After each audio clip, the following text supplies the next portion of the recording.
Welcome to the Pro Aging Podcast. I'm Steve Gurney, founder of the Positive Aging Community. We're thrilled to have you join us for interactive discussions with pioneers and thought leaders on a wide variety of topics related to aging and longevity. These insightful discussions and the Positive Aging Sourcebook are brought to you thanks to the support from our Positive Aging Community champions. Visit proaging.com to connect with them and discover hundreds of valuable other resources. We're excited to have you with us today, so let's jump into an engaging Positive Aging live and interactive discussion.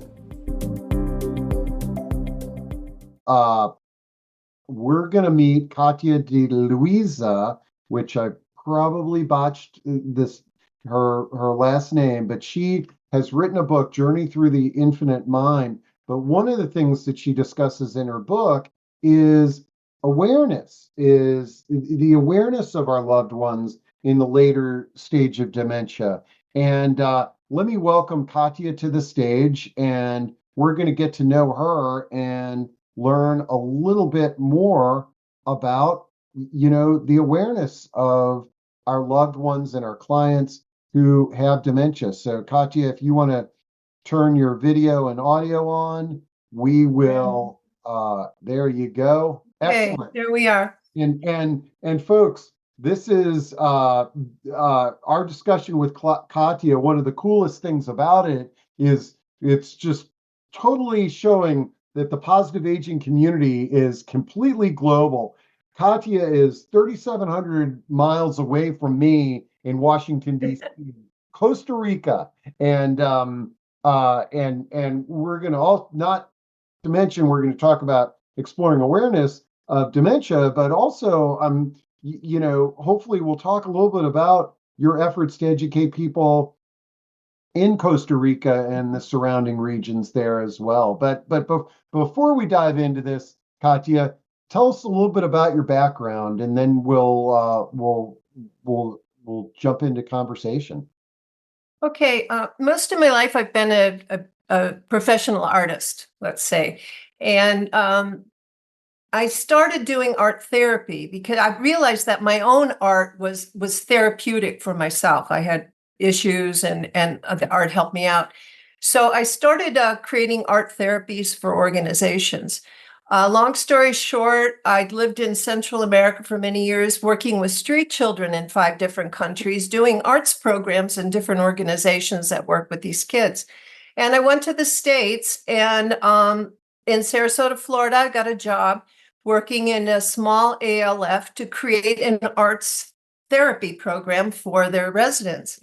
There were 28 residents. It was a beautiful little place. But unfortunately, what I didn't know was that the 28 residents had different stages of cognitive decline. And I knew nothing, absolutely nothing about dementia. And so my first attempts to create anything art related with them was a fiasco. So I spent about, I'd say almost a month just going in every single day. I went in every single day. I walked with them. I talked with them. I helped feed them. I wanted them to tell me what their world was like. What is dementia? And then I started studying voraciously. I'm a bit of an obsessive compulsive, and when I put my mind to something, there's nothing else in the world that exists. So I started studying everything I possibly could about dementia. And I decided the best thing to do was to do a one-on-one program with a companion who would help the person with dementia with the logistics of doing collage work. So the logistics meaning the companion would cut and paste, and the person with dementia would just pick the magazine images and the placement. Over time, I discovered that they always seemed to pick pictures that had to do with their lives. Now we're talking about even people in the very last stages of dementia actually could sit for 1 hour with the companion, focusing on a magazine and listening to what the companion was saying and pick pictures. And so I started to ask myself that there's got to be something more to this. Then one day, and this is really important, one day, Mary, who had been with her husband for 7 years in that nursing home, going every single day, he was incredibly late stage. She actually got him to sit for an hour with her every workshop. And one day she started crying and she said, "Oh my God, oh my God." And I said, "What happened, Mary?" And she said, "I never realized that James was here until today." And I said, "Why?" And she showed me the collage and she says, "He kept picking these words and I didn't want to put them in, but he kept picking them. And up in the corner of his little collage, it said, 'I'm okay, I'm alive.'" Late stage, incredibly nonverbal for probably 5 years. And he picked those words, "I'm okay, I'm alive." I approached the Alzheimer's Association in my area. They saw the validity of the therapy. We got a pretty sizable grant from the Community Foundation, and I started developing caregiver workshops of this process. And then eventually I did conferences with both Alzheimer's Association and hospice, and traveled around the United States training the therapy.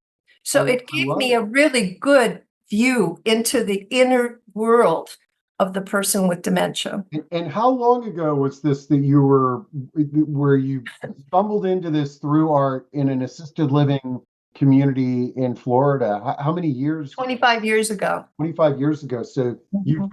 you've really uh, been at this for quite some time. Yes. Now,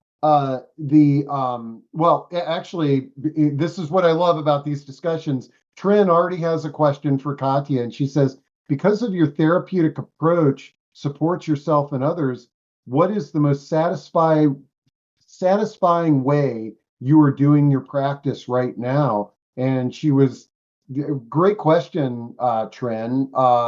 Yeah, tell us like what gives you the most satisfaction for yourself and for the other people that you work with. I think the biggest satisfaction I get is when I do talks and workshops, changing the perception of the caregiver from the victim to understanding more about the inner world of the person with dementia. So it creates an empathetic understanding, and their care changes.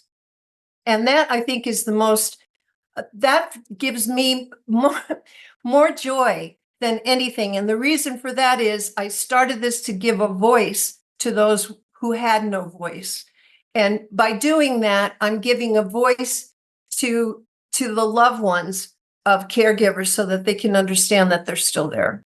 I love it. And I imagine that when somebody like the story that you just shared, where I'm okay, I'm alive, like that has to make you and the people that you're working with just feel wonderful that they're recognizing that their caregiver is aware of them when they thought they weren't. Mhm. Okay, great, Yes. great. Okay, so now I want to, we're going to dive into a bunch of things here, but what I want to start off with is I dropped this into chat. I want to, let me share your website and then we will move to your book and explore the table of contents, which is what I love doing with authors, and dive into why you wrote the book and what it's all about. But here is your website. It's the Dementia Learning Institute, and I think one of the great things, folks, about Katya, if anything she says resonates, and you think that somebody like Katya might be helpful for you or your family or your clients, folks can work with you directly through, even though you're in Costa Rica, you work on a virtual platform, correct? Yes. Yes, I do. Okay, great. I do consultations also for nursing homes and for individuals. Excellent. And so folks, you can go to Katya's website. I'll put her email in the chat, and you can reach out to her if you've got questions. And I believe you do an initial free consultation before you would engage with folks. And the other great thing about working with Katya is she speaks excellent Espanol. And Yes. I heard her right before we got on speaking. So that can be very, very helpful. Now, on your website, we can, if you scroll down, we can click over to the book Journey of the Infinite Mind. It's on Amazon. You can order it there. But what I love doing with authors is taking a peek at the table of contents. And you can see here we've got 14 chapters in your book. But before we dive into the chapters, and I think we're going to focus mainly on chapter 8 and chapter 9. Chapter 8 is mind and consciousness, and chapter 9 is perception. But before we dive into the book, tell us what inspired you to write this book, and what can people expect when they when they order it. Well, while I was working for the Alzheimer's Association, I couldn't talk about mind and consciousness. I couldn't talk about spirituality of the human being. I had to stay within the perimeters of the box that dementia information sort of exists within. And I remember the director of the chapter told my boss that you better reel her in. She's a wild card. She can only talk about what's scientifically proven. Well, what was scientifically proven 25 years ago is now scientific fact. Much of it is scientific fact right now. So I wrote the book because I just burned out. I just burned out on nursing homes. I burned out on organizations. I burned out on the small minds. And I felt that with caregivers, you needed to expand their minds. They needed to go beyond the box, and they needed to think for themselves, because each person, each loved one is an individual, but with similar situations amongst pretty much everybody. But you have to kind of get to that individual, and they have to think. So I just stopped the work and I spent a year writing the book. It's a labor of love. And I said, well, I'm just going to say what I want to say. And that's what the book is. The book is all of those things that I really wasn't allowed to say back 25 years ago. I love it. So that we spoken like a true artist is that that exploring and I love it. So now let's take I'm going to jump to the table of contents here, and today I think what we're going to dive into significantly is what you've got in chapter 8 and chapter 9. So help me kind of and help our audience sort of understand this confusing topic of awareness in Okay. stages of dementia. All right. In my workshops, I would usually start with asking people if they believe the mind and the brain are the same, and meaning that not the brain thinking, but is the mind and the brain the same? And most people automatically said no.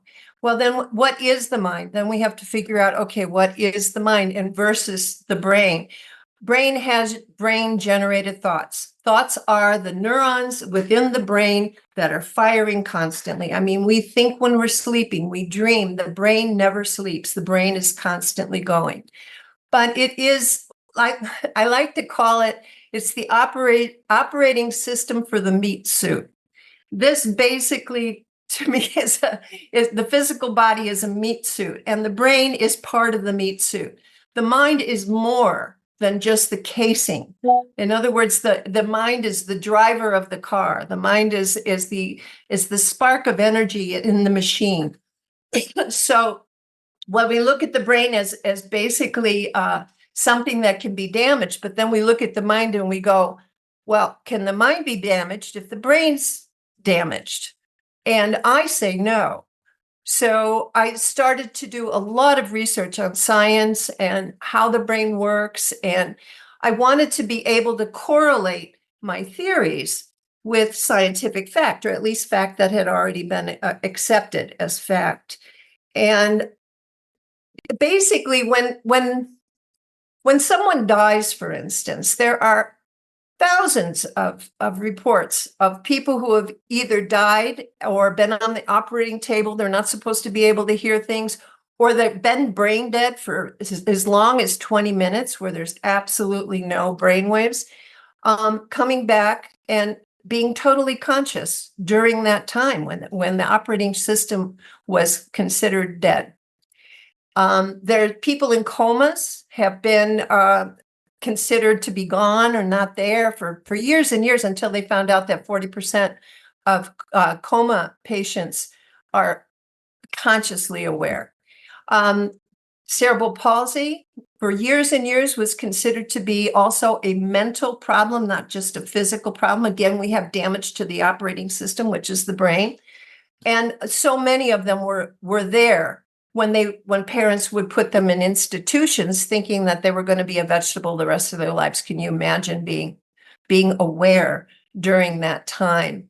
So I started asking myself a lot about, especially after the situation with Mary and James, of what kind of awareness exists within the human spirit, the human person. And is that awareness gone simply because the brain that keeps you connected to this world around us, I mean, our five senses, is what we are perceiving? In other words, there is no world out there if we don't have five senses. We can exist, but if our five senses aren't working, to all extents and purposes, to us, the world doesn't exist out there. We can't hear, see, smell, taste it, touch it. So basically, our five senses connected to our central command brain is what keeps us in the world. It keeps us communicating. It teaches us how to communicate with each other, for instance. So if those five senses are altered, which all five of them become altered during dementia, and they can no longer communicate, does that mean that they're still not aware? These are all questions I ask. I ask people questions. I don't say, oh, I have all the answers, because I don't. I'm still questioning myself. I'm still trying to figure out so many aspects of this. And that's pretty much it. I mean, I don't know. Would you like to take that farther? Let's, help me Without along a here. doubt. No, without a doubt. I love it, and I love that you're questioning this because, like I said, I can see how if 25 years ago, when you're in a structured environment with an association or a nursing home, that asking these questions might be outside the lines and dangerous area, creating hope for people, but an organization might view as a liability. So I love this. So what you're saying makes sense. Okay. Mhm. But what can when our loved one doesn't remember us and is not communicating, it's like, what can you, I love the collage idea and I love these techniques. And so I guess, what can you do to help us with our loved ones, and what are some tools that we might use that can uncover the awareness that our loved one has? Okay, first of all, you have to look at memory. Like in my book, I'm teaching not only dementia, what's going on with dementia, I'm also teaching you how your own brain functions. Now, when someone doesn't remember who you are, all right, too often we judge outer behavior as to who the person is now. Okay, so I lost my mother. I can't tell you how many people say, I lost my mother, I lost my father, she's gone. One family even held a wake for their mother, and she was still alive in the nursing home, so they could get over the emotional sadness of losing their mother to dementia. When the mother says, who are you? What's your name? Well, who are you? She has forgotten your role. She has not forgotten you. She's forgotten, when she forgets your name, she's forgotten your label. And our labels are there, our names are there, just to separate us from our siblings. Imagine, I have 12 siblings, and imagine if they were all named Katya. So basically, they're losing the label and they're losing the role, whether you're the daughter, the husband, whatever role you're playing in life, connected to them, that's getting lost. If you pay attention and you're not devastated by that, and you pay attention, you will realize that they recognize you. as someone important to them, which means they're connected through their heart. Now, I have a whole other talk that I could give on heart intelligence. I mean, there's been a lot of scientific proof of heart intelligence and heart communication. The heart cannot be damaged by dementia. The heart is separate from the brain. It actually has its own neuronal system, and it gives more messages to the brain than the brain does to the heart. So unless the person has heart issues, medical issues, the communication with a person with dementia is through the heart, which means a lot of it is nonverbal, a lot of it's physical, a lot of it's touching. You have to touch because they're out in the stratosphere. They need to be pulled back with you by love and by caring and expressing yourself in such a way that they feel safe with you. I mean, you cannot feel safe with the people who you've loved your whole life just because they see you in a different way. People with dementia have an incredible ability to read nonverbal communication, your body language, your face, your facial expressions, your tone of voice, just your energetic feel. You know, when someone's angry, it's just like everything around them starts to vibrate in a very violent manner, even if they're not screaming or hitting or anything like that. They pick that up. They pick that up, and it becomes them. They do not have the rationalization to understand that this is your emotion or why you're feeling that way because you've been up all night with them all night and you're tired and you're cranky, and they can't understand that, but they can feel your irritation and they can feel your anger and they can feel your tiredness, and they take it on as though it's them feeling it, and then they're going to feed it right back to you. When the caregiver starts to understand how the inner world of the person with dementia is, then they become more effective caregivers, and their relationship with their loved one reconnects. Man, And that's more important than care.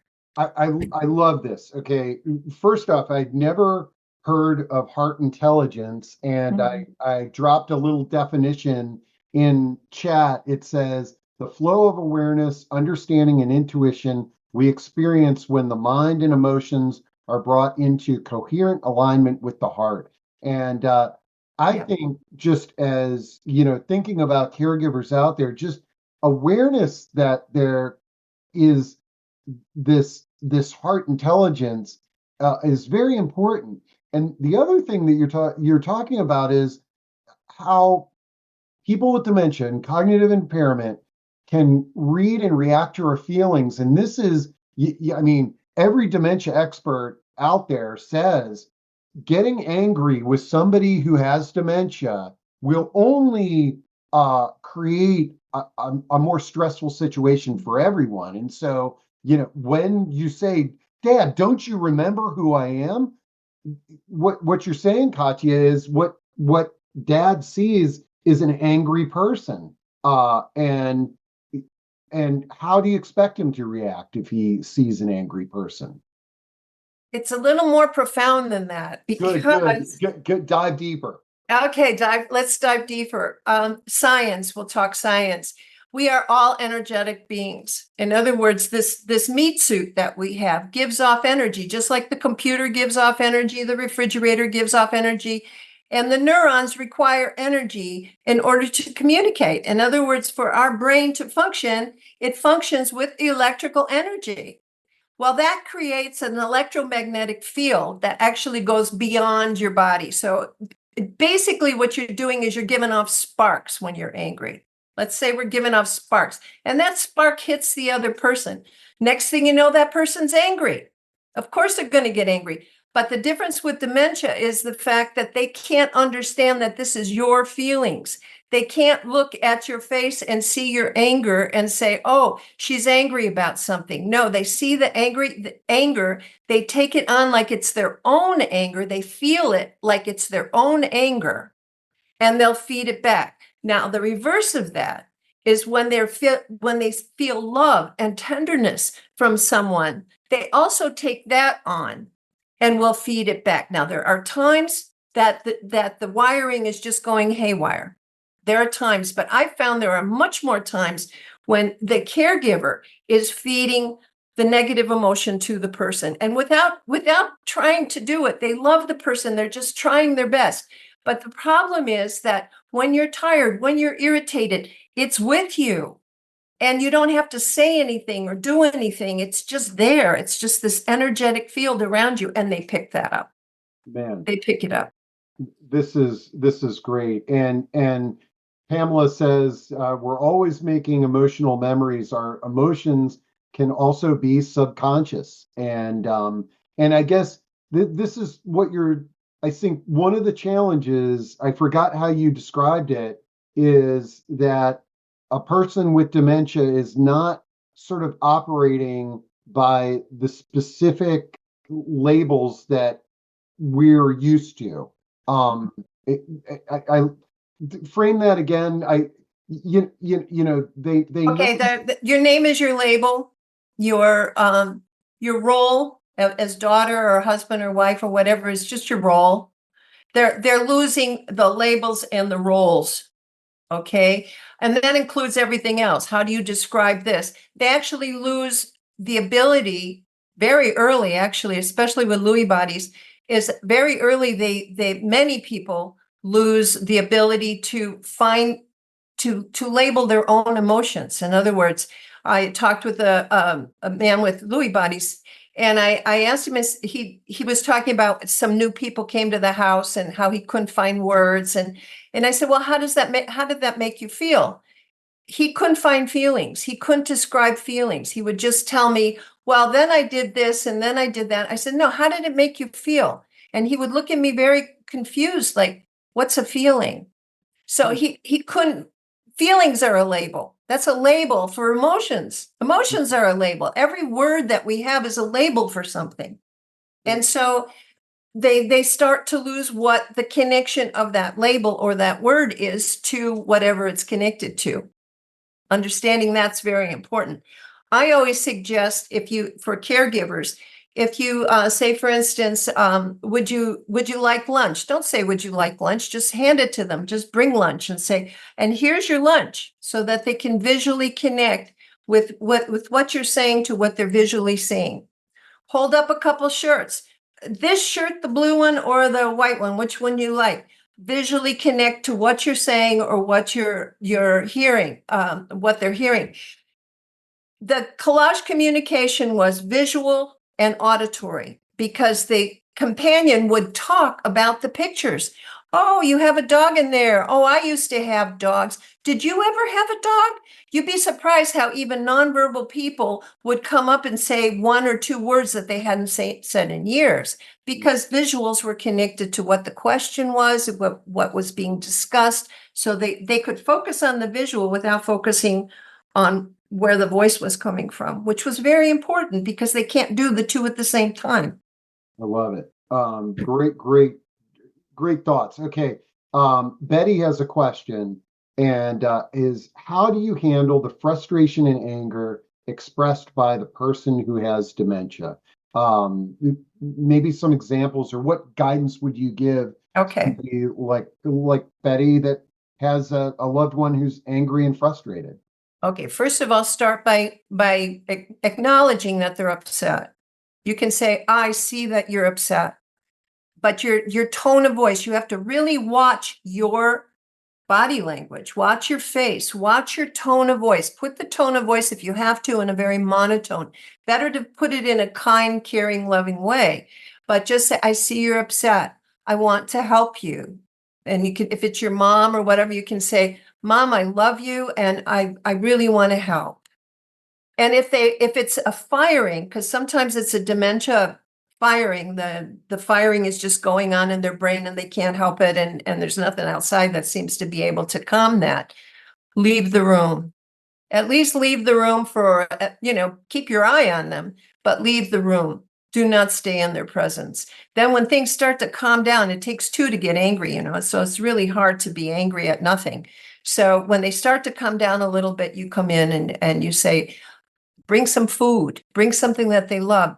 You can also say when they're getting angry, oh, wow, I tell you what, I know what might make you feel better. I've got some cookies in the kitchen.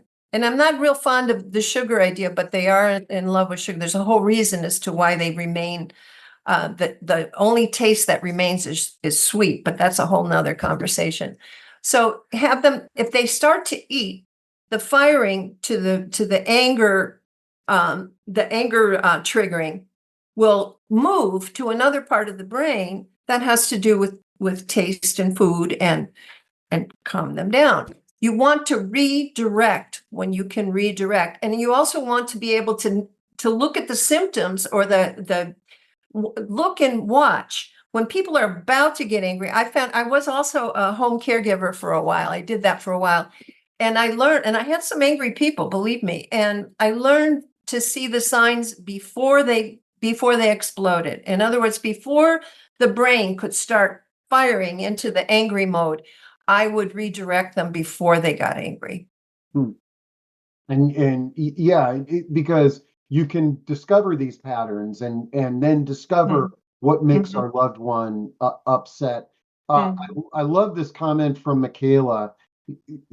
Michaela says the prefrontal cortex might be slower, but the amygdala is not. My father and I used to play football with a balloon, a favorite pastime, a favorite highlight from his past. So dad loves football.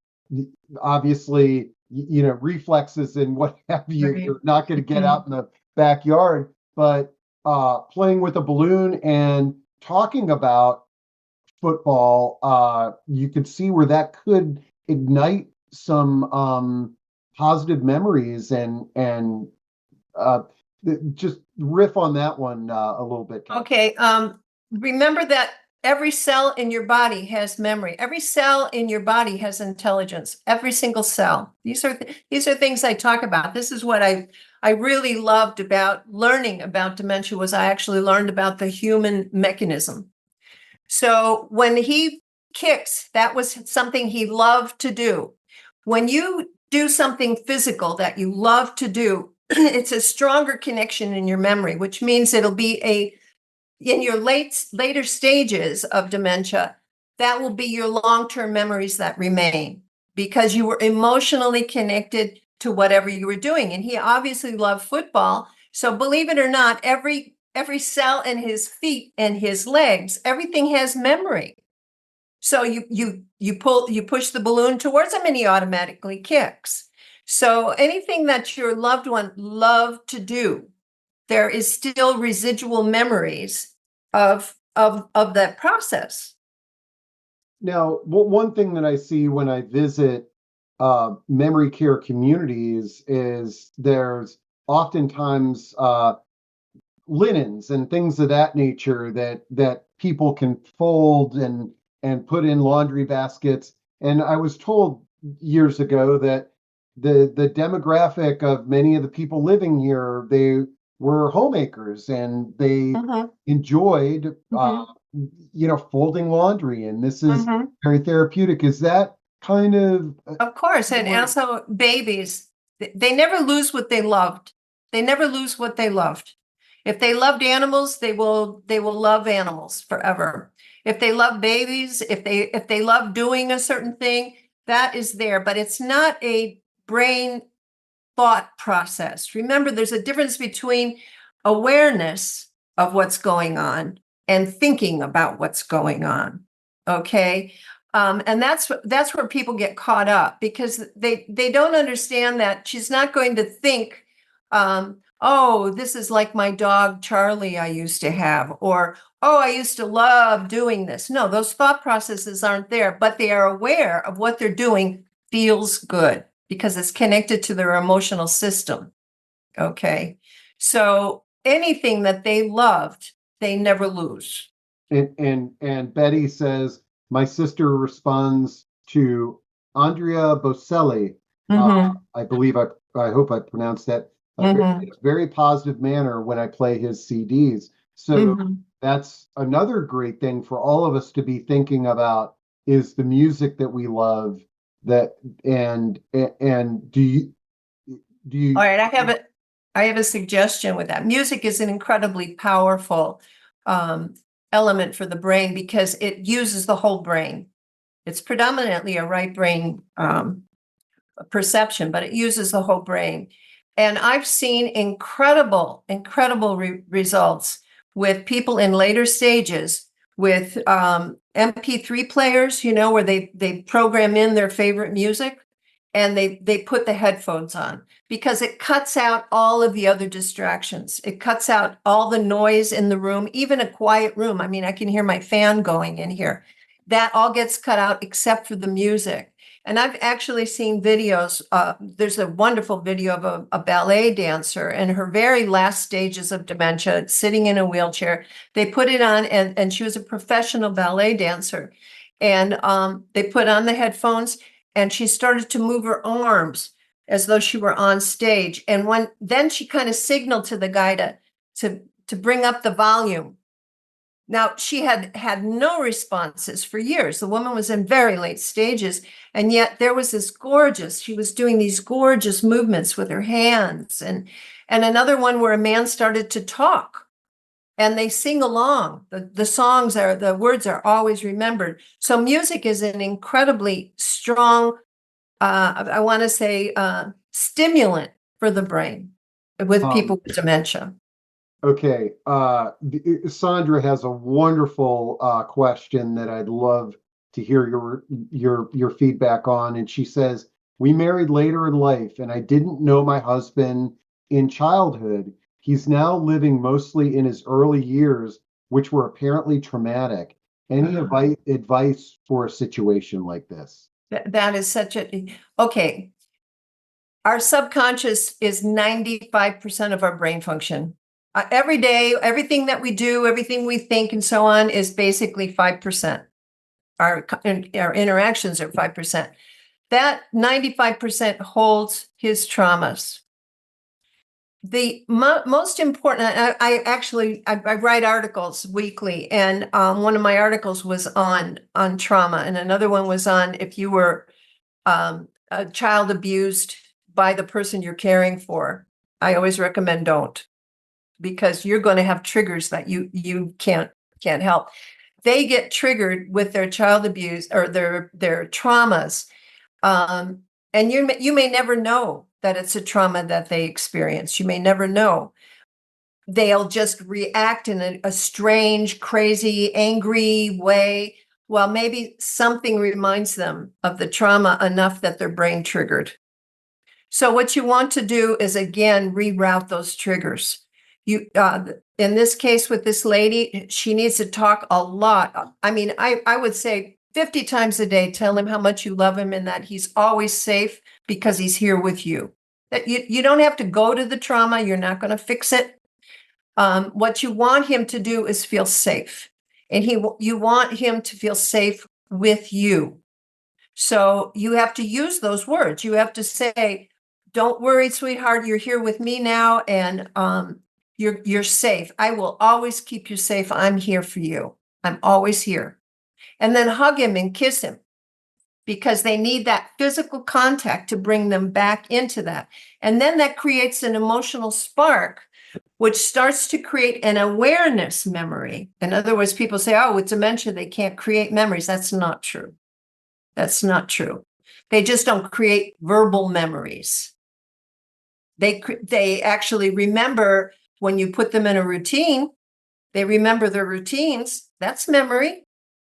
So it's just not the kind of memory that we want to experience with them, but it's a memory that works for them.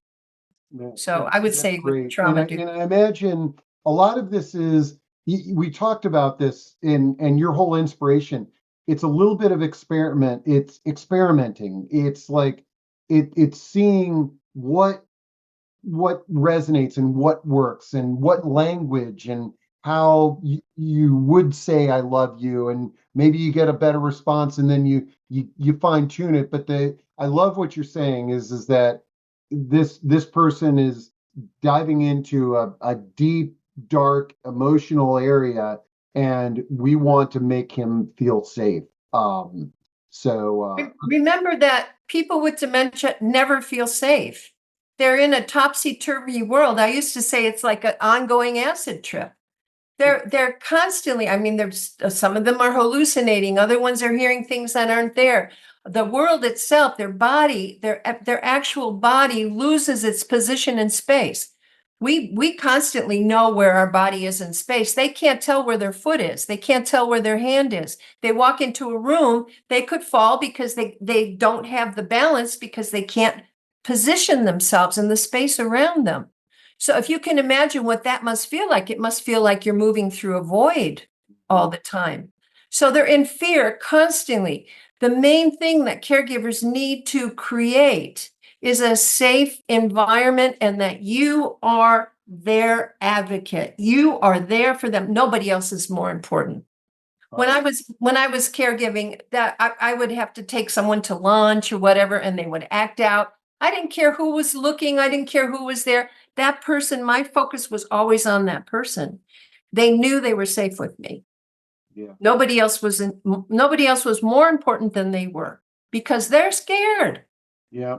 No, and this is, and I'm not saying this to infantilize anyone, but children, they when they're acting up in a restaurant and we as parents are sort of fine tuning, they want to feel safe too. They want to feel Yes. heard and what have you. Okay. Eileen has a very emotional thing that she'd like to share. And she says, my 90-year-old mom with dementia is occasionally combative and hits caregivers. The nursing home management has threatened to send her to a geriatric psychiatric facility far away that has terrible reviews unless I pay for 24-hour sitters, which I can't afford. I currently pay for an 8-hour daytime sitter and visit her daily. Any advice? And Eileen, my heart goes out to you. You are an amazing daughter. And Katya, any words of wisdom that you might share with? Okay. The reason I kind of smiled at the beginning of that because it gave me it reminded me of this little woman, Betty. I mean, she was probably about 5 feet tall and she had an oxygen tank and so on. And she would just hit me for no reason whatsoever. We'd be walking and talking, everything was fine, and suddenly she'd punch me in the stomach. So it was, and she was strong. She was really strong for her size. That was just a firing in the brain. I applaud her also for trying to help her mother. You do need to juggle caregivers. You're going to have to juggle caregivers that understand this. And also you can talk. I'm not a strong proponent of medications unless it's the last thing, but you can talk to a doctor about medications to calm her down. I've found, and I am going to say this online, is CBD, which is a hemp derivative. CBD, you can find it in any health food store. It doesn't have, the marijuana, medical marijuana that everybody's, up and down about. It's CBD. It helps them sleep. It also starts to calm them down, and you give them drops several times a day. And it's natural. It doesn't have any side effects. I always recommend try CBD before you resort to medications. And they don't get drowsy from it, so it's not a fall risk. So try that first, and if that doesn't work, then talk to your doctor about some medications. But often the medications make them very drowsy. So I'm always concerned about medications. And I imagine, and I'm brainstorming here with you for Eileen, is that when we're working with a loved one or a client who has dementia, who's combative, we're like the detectives. Trying to Exactly. figure out what is it that is aggravating this person, and Yes. what are some of the ways that maybe Eileen can put her detective hat on and see if she can Okay. discover Okay. this. Try to notice, maybe even keep a notebook. Try to notice if she gets agitated. Usually I'm probably assuming she gets more agitated in the afternoons. People with Alzheimer's always get more agitated in the afternoons. It's called sundowning. people with dementia where the brain is haywire and the brain's going all over the place, and it's really, really an effort for them to think. So by the time the afternoon rolls around, their brain's exhausted. Have you ever tried to study for an exam or any kind of heavy thinking, you yourself? Your brain is just exhausted. At some point, it's just not going to work. I mean, mine just shuts off when I get brain exhausted. So, like Steve says, you have to be the detective. Cut down on her sugar. See if you can there's natural sugars that you can get. And I'm not talking about honey. There are, stevia is a natural sugar that doesn't have the sugar spikes, because that sugar is really, really bad for people with dementia because it causes emotional outbursts, the ups and downs, the highs and lows. And nobody seems to relate it to, oh, I'm giving her a cookie. She feels really good while she's eating that cookie. And then she's going to have a crash. When the crashes come, often anger comes and sadness or depression, all the other things that come with it. So sugar intake, really trying to give her natural sugars like through fruit, lots of fruit. Instead of a cookie, give her a piece of watermelon. The body can assimilate it better, and it doesn't have the spikes like the other sugar. So it's really just like Steve said, you become the detective and find out when and why she's having outbursts, especially if they're on a regular basis. Okay. And then I know, Eileen, I think the other thing that, and feel free to reach out to me, Eileen, or, Katya, I'm going to put her information in there. But the other thing that I want to make sure that you're exploring is it sounds like you're writing personal checks for your mom's care, based on the way you described this. And I always get concerned about that because we don't want to sacrifice your financial well-being for your mom, or we want to minimize it at least. And so I'd love to try to help you find resources, Medicaid, and programs the like that might be able to help with that as well. But good advice there, Katya.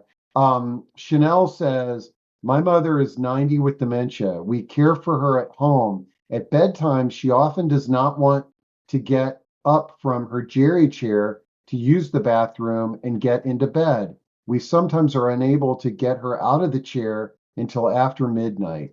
Any suggestions on this? And folks, these are great questions. And I know we don't have the magic wand, but I'm hoping that ideas can come up. And also feel free, like, Okay. if you're out there in the audience and you've got ideas for Chanel too, throw them into chat. Okay. I would suggest imagining you're her. She's 90 years old. She's got to have joint pain. She's got to have a lot of joint pain. And I'm 75, and I know when I sit for an hour or 2 hours, even after this talk, I'm stiff when I get up. She may be in pain. She has dementia. Now, the important part to understand about pain is they cannot recognize pain, and they cannot localize it, and they can't tell you they're in pain. So she may be in pain. It may be the way you're trying to lift her out of the chair. Maybe before she's going to go to bed, put her in a different chair, do something with her where she's not sitting in that chair for hours, and then you're going to ask her to get up and go to the bathroom. For me, I would just my instinct tells me that she's probably in pain when you move her. And so, be aware of that and see if there's something, whether it's the doctor's going to give you something for pain for her. So often they're in pain. So often I can't even tell you, and they cannot describe it. They can't tell you they're in pain. They can't find their foot. So how are they going to find the pain in the foot? Now we're talking about as you're going into the later stages. So you ask them to lift their foot, and they look at you like, what's a foot? So it's really important to check physically when you're having problems with them, if they're in pain somewhere. People who don't want to eat, for instance, so many times their teeth are bad and Mm. it hurts them to eat. They're Oh, not going to say anything. But No. so many times, oh, my mother doesn't eat. Well, she doesn't eat because she's got. And then I had Frank, who I used to work with. He was in late stage, and he went into the nursing home, and he had a mouthful of food. I was helping him. He had a mouthful. He was and I told the girl, I says, listen, he can't eat this food. They were giving him chunks of food to eat. And she says, oh, he always says that. And I said, yeah, because he can't. I was so furious. Oh, So I talked to his wife, and he had gone into the stages where he needed pureed foods. He had already lost 25 pounds, and went on pureed foods, and he gained 15 in 2 weeks. hmm. So often you've got to be the detective. You've got to take a look that they're not trying to be difficult. They're not trying to give you a hard time. They're having one. They're having one. Find out what it is, and it will be okay for you too, once you And, find the solution. and again, I don't want to infantilize our elders or compare them to animals, but as you were talking about potentially Chanel's mother being in pain, I was reflecting on my dog and some of the who has just gone through some removal of cancer, and sort of the detective work that we did to figure out where she is in pain. And a lot of it is observation, and it's seeing favoring one side of our body or the other, or just not responding, like you said, Katya, move your foot, and it's sort of like not being able to prescribe to the traditional labels and languages that we use. It's man, holy cow. I'm looking and we burned through an hour. Not surprisingly, this is a fascinating topic of discussion, and I admire so much your journey and your background and what led you to this. So I'm going to make sure that all your contact info is on the recording, but just, share with us, a little bit about how folks who should get in touch with you and what their expectations could be when we can obviously order the book and read the book, but if folks wanted to reach out to you at the Dementia Learning Institute, what's the experience that they might All right. I first of all, I'm not a counselor, I'm not a psychiatrist, and I'm not a coach. I'm a fixer. In other words, come to me with something that you need to find solutions for. And then we work together, because you have the solution. You just don't realize it, because it's a fog of all of the things that you have to solve. So often you need another person to just clear the path.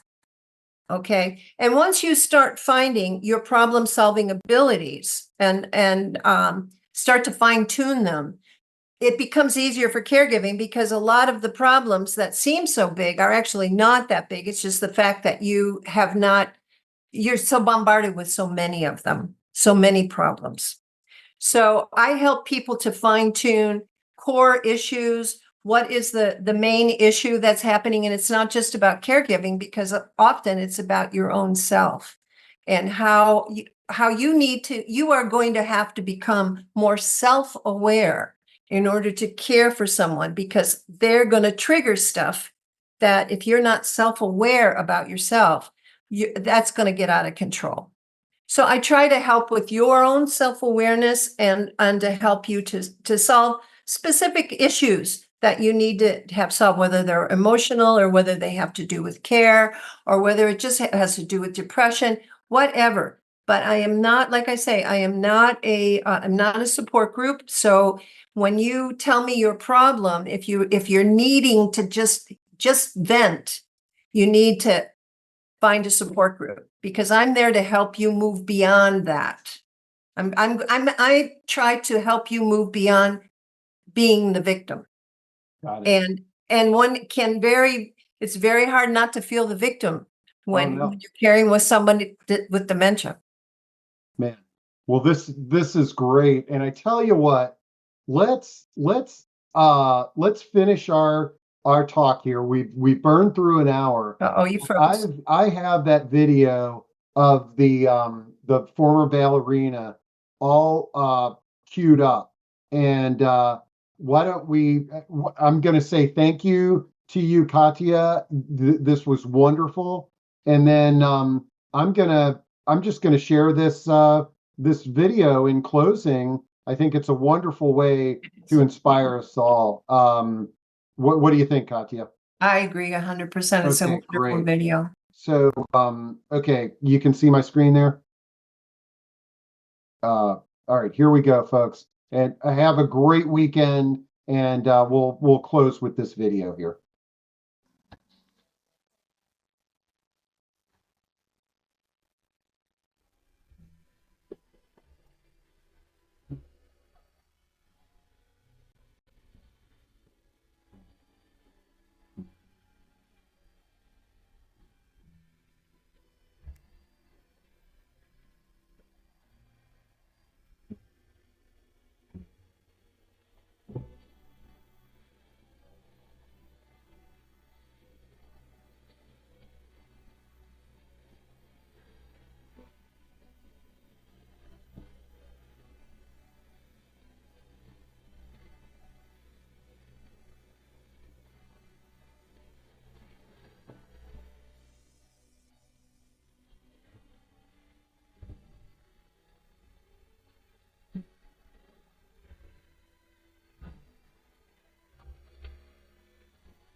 Oh, I love that video.